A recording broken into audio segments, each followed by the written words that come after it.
S1 Keperawatan, Fakultas Kedokteran Universitas Sultan Ageng Tirtayasa. NIM saya 88842100023. Pada video kali ini saya akan menjelaskan tentang metabolisme lipid dan metabolisme purin pirimidin. Oke, metabolisme lipid. Pengertian dari metabolisme lipid itu sendiri adalah sintesis dan degradasi lipid dalam sel yang melibatkan pemecahan atau penyimpanan lemak untuk cadangan energi.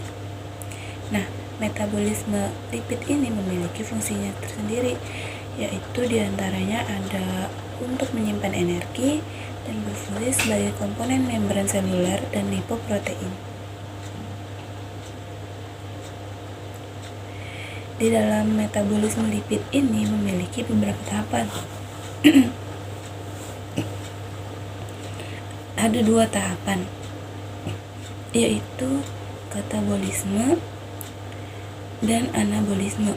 Katabolisme ini ada dibagi lagi menjadi gliserol, oksidasi asam lemak, dan sintesis asam lemak. Sedangkan anabolisme ini dibagi lagi menjadi transportasi lipid dan sintesis kolesterol.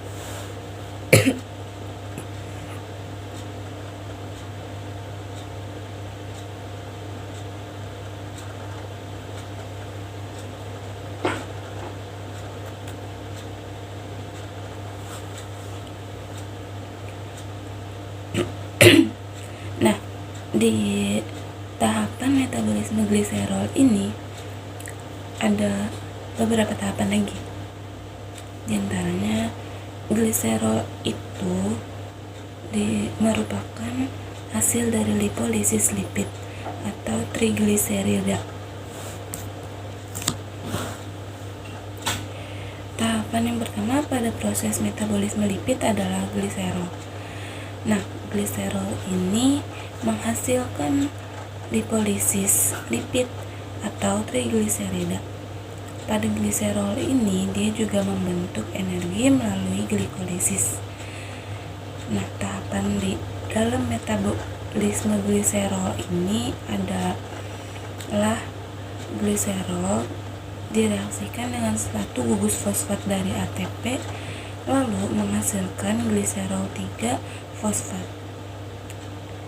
Lalu ada juga gliserol 3 fosfat menghasilkan dihidroksi asetan fosfat yang kemudian menjadi produk glikolisis atau glukosa, kemudian menjadi lagi dan membentuk asam pirufat. Nah, asam pirufat ini yang diubah lagi menjadi energi yang digunakan untuk manusia melakukan aktivitas-aktivitasnya.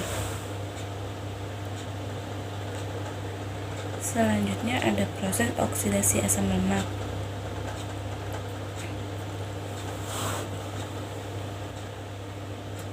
Di sini itu ada beberapa tahapan, di antaranya AL atau asil CoA di sitosol dia dioksidasi oleh beta di matriks di mitokondria. Lalu pada saat oksidasi ini dia melepaskan 2 atom karbon yang menghasilkan asetil CoA dengan NADH dan FADH2. Selanjutnya dia setelah proses oksidasi beta di matriks mitokondria, dia ada proses asetil CoA. Asetil CoA ini dibagi lagi menjadi beberapa bagian. Ada dioksidasi yang menghasilkan CO2 dan ATP, NADH dan FADH2 sebagai energi. Lalu ada lipogenesis, lalu ada kolesterol genesis yang menghasilkan kolesterol, dan steroid genosis atau kolesterol yang menghasilkan steroid.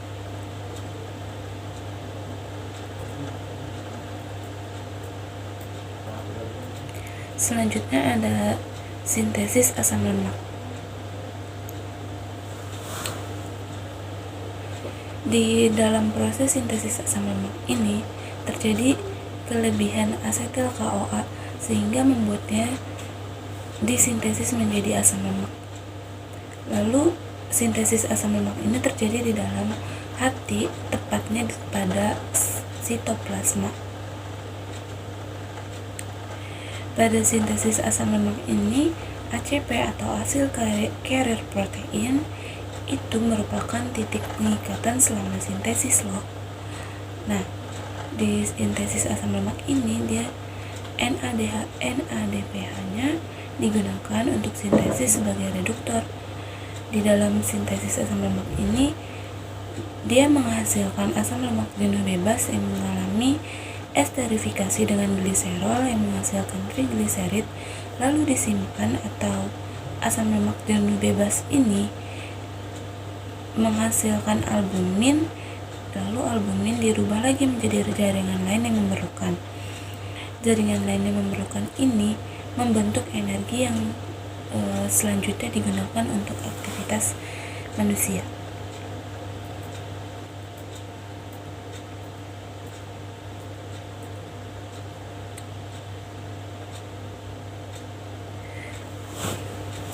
Lalu di dalam metabolisme lipid ini ada transportasi lipid.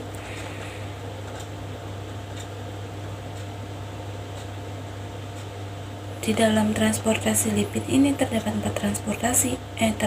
empat jalur. Di antaranya ada asam lemak dari jaringan adiposa ke jaringan lain atau dibantu dengan albumin. Lalu ada lipid dari makanan, tepatnya dari usus. Dia disalurkan ke jaringan-jaringan lain atau kilomikron. Yang ketiga ada lipid yang disintesis dari dalam tubuh atau endogen, kemudian dia dibentuk di hati, lalu disalurkan ke jaringan lain. Lalu ada reverse transport kolesterol, yang mana dia dari jaringan ekstrahepatik ke hati untuk diekskresi oleh empedu atau HDL.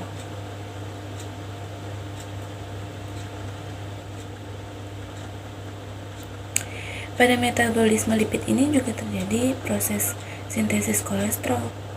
Sintesis kolesterol ini pada saat bekerja dia membutuhkan asetil CoA. Proses transportnya ini dalam bentuk lipoprotein, lalu kilomikron, yang mana fungsinya untuk mengangkut kolesterol dari usus yang berasal dari makanan dan menuju ke hati. VLDL dan LDL, dia mengangkut kolesterol dari hati ke jaringan. Lalu HDL, dia mengangkut kolesterol dari jaringan ke hati. Kolesterol ini diekskresi ke dalam empedu dalam bentuk kolesterol atau asam atau garam empedu yang kemudian menjadikannya sebagai feses. Sel jaringan yang mendapat kolesterol baik dengan sintesis sendiri atau endogen atau dari LDL atau eksogen.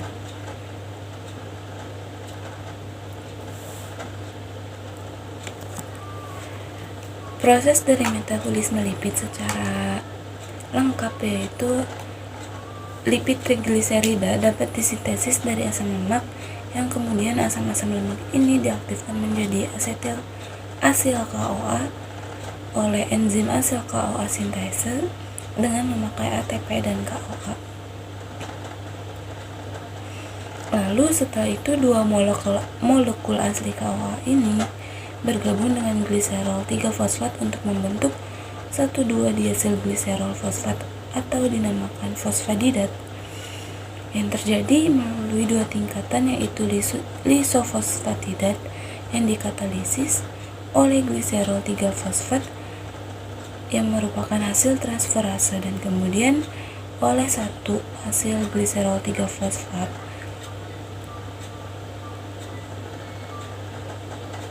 dia merupakan hasil transferase. Fosfatidat ini dikonversi oleh fosfatidat fosfohidrolase menjadi 1,2-diasilgliserol. Lalu di dalam mukosa usus berjalan monoasil gliserol, yang mana ada monoasil gliserol dikonversi menjadi 1,2-diasilgliserol.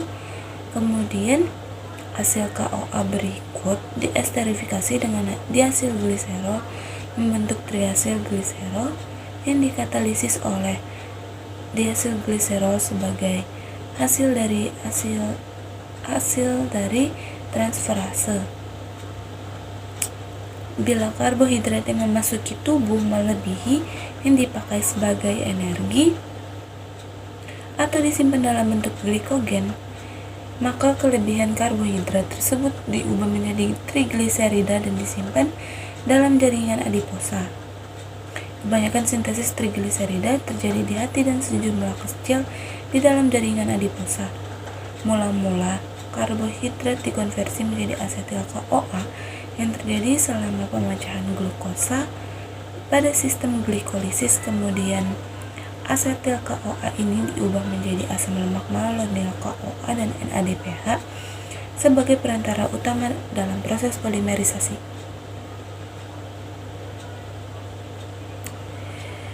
Sekian penjelasan dari metabolisme lipid. Lalu selanjutnya kita akan membahas tentang metabolisme purin pirimidin. Selanjutnya kita akan membahas tentang metabolisme purin pirimidin. Sebelumnya, apa ya purin pirimidin, nukleotida dan nukleosida itu? Nah, purin ini istilahnya diciptakan oleh Emil Fischer, seorang kimia dari Jerman. Diciptakan pada tahun 1884. Purin secara biologis disintesis seperti nukleosida, diproduksi dengan cara jalur metabolik dari organisme yang berbeda. Lalu, pirimidin itu adalah senyawa yang dihasilkan melalui proses sintesis organik. Salah satu metodenya, pirimidin dapat disintesis dengan secara artifisial yang merupakan reaksi Biginelli.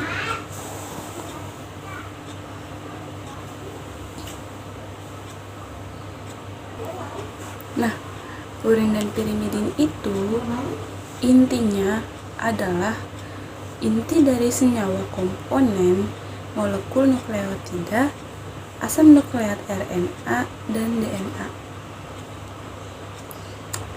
Derivat dari purin berupa senyawa adenin dan guanin, sedangkan derivat dari pirimidin berupa senyawa sitosin, urasil, dan timin.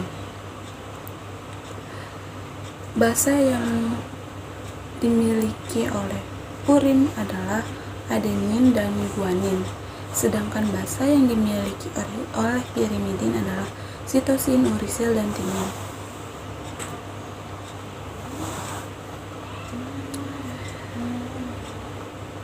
Di dalam RNA, nukleosida diberi nama sesuai nama basa pembentukannya. Di antaranya ada adenin nukleosida yang diberi nama adenosin, guanin nukleosida yang diberi nama guanosin, urasil nukleosida yang diberi nama uridin, timin nukleosida diberi nama timidin, dan sitosin nukleosida diberi nama sitidin.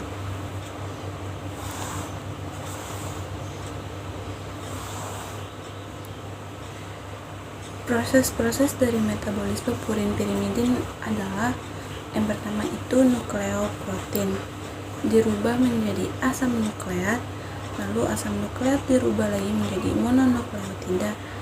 Mononukleotida ini dirubah lagi menjadi mononukleosida yang terpecah menjadi dua lagi, yaitu menjadi purin dan pirimidin.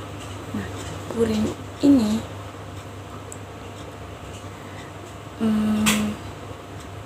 bisa disebut juga sebagai asam urat. Sedangkan pirimidin ini dia karbon dioksida dan air.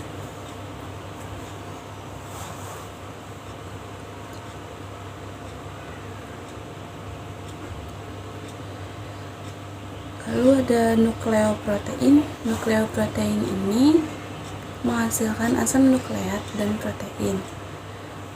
Ada asam nukleat yang merupakan dari gabungan dari nukleotida. Nukleotida menghasilkan nukleosida dan asam fosfat. Lalu nukleosida menghasilkan basa purin atau pirimidin dengan pentosa. Hidrolisis nukleoprotein menghasilkan protein, asam fosfat, pentosa, basa purin atau basa pirimidin.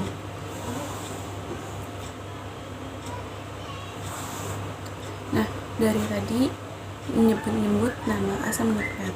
Asam nukleat itu sebenarnya adalah asam inti karena dia merupakan asam yang pertama kali ditemukan di dalam inti sel.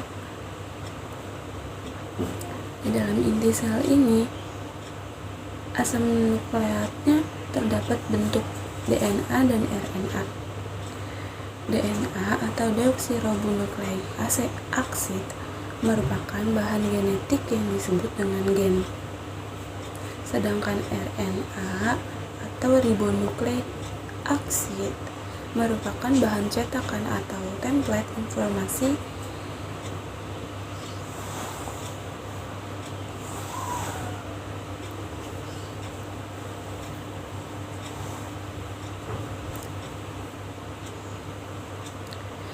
Di dalam DNA terdapat senyawa pentosa, yang mana senyawa itu terdiri dari deoksiribosa, dan ada juga senyawa basa yang terdiri dari adenin, guaninin, sitosin, dan timin. Sedangkan di RNA terdapat senyawa pentosa yang berupa ribosa dan senyawa basa yang berupa adenin, guanin, sitosin, dan urasil.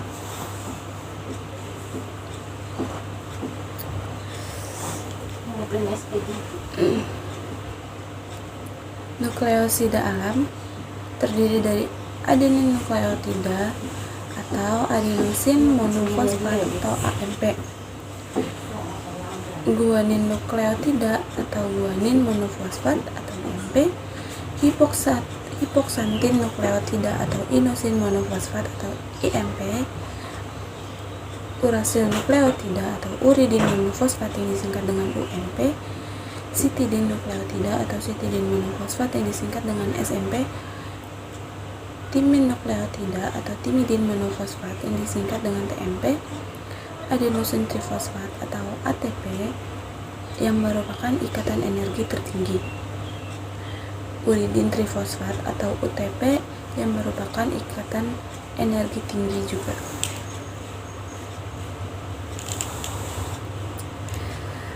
Proses dari katabolisme purin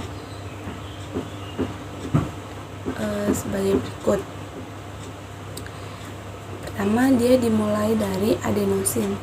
Adenosin ini kemudian berubah menjadi inosin. Inosin kemudian berubah menjadi hiposantin. Hiposantin berubah lagi menjadi santin, yang kemudian berubah menjadi asam urat. Lalu guanosin berubah menjadi guanin. Sebelum menjadi santin, dia bentuknya guanosin.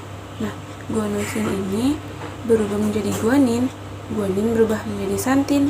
Lalu santin berubah lagi menjadi asam urat.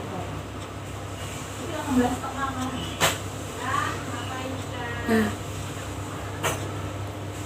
santin oksidase ini adalah enzim yang merubah santin menjadi asam urat. Enzim tersebut banyak terdapat di dalam hati, ginjal, dan usus halus. Penyakit yang disebabkan oleh tingginya asam urat di dalam tubuh manusia sehingga terjadi penimbunan di bawah kulit berbentuk topi dinamakan sebagai penyakit gout atau pirai. Lalu, bagaimana proses dari katabolisme pirimidin? Proses dari katabolisme pirimidin itu diawali oleh sitosin yang berubah menjadi urasil, lalu dia berubah lagi menjadi dihidrourasil, yang kemudian menjadi asam beta ureidopropionat, kemudian menghasilkan reaksi antara karbon dioksida dengan NH3. Lalu ada juga timin yang berubah menjadi dihidrotimin, yang berubah kembali menjadi asam beta ureoisobutirat, yang kemudian menghasilkan reaksi karbon dioksida dan NH3. Katabolisme pirimidin ini berlangsung di hati. Lalu apa ya perbedaan antara purin dan pirimidin? Perbedaan dari purin dan pirimidin ini, yang pertama, di purin itu cincin karbonnya berjumlah 2, sedangkan di pirimidin cincin karbonnya berjumlah 1. Lalu titik leleh dan titik didih di purin itu tinggi, sedangkan titik leleh dan titik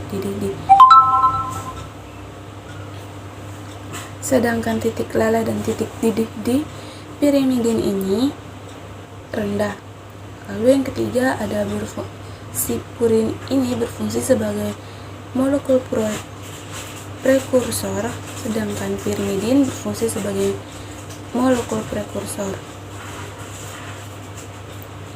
Perbedaan yang keempat, purin ini lebih kompleks, sedangkan pirimidin lebih sederhana dibandingkan dengan purin.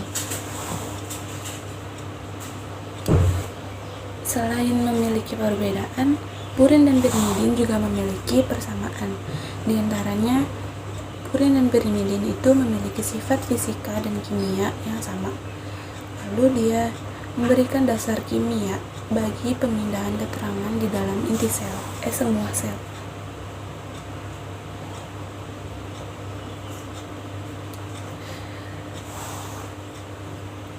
Lalu, makanan apa saja yang mengandung purin?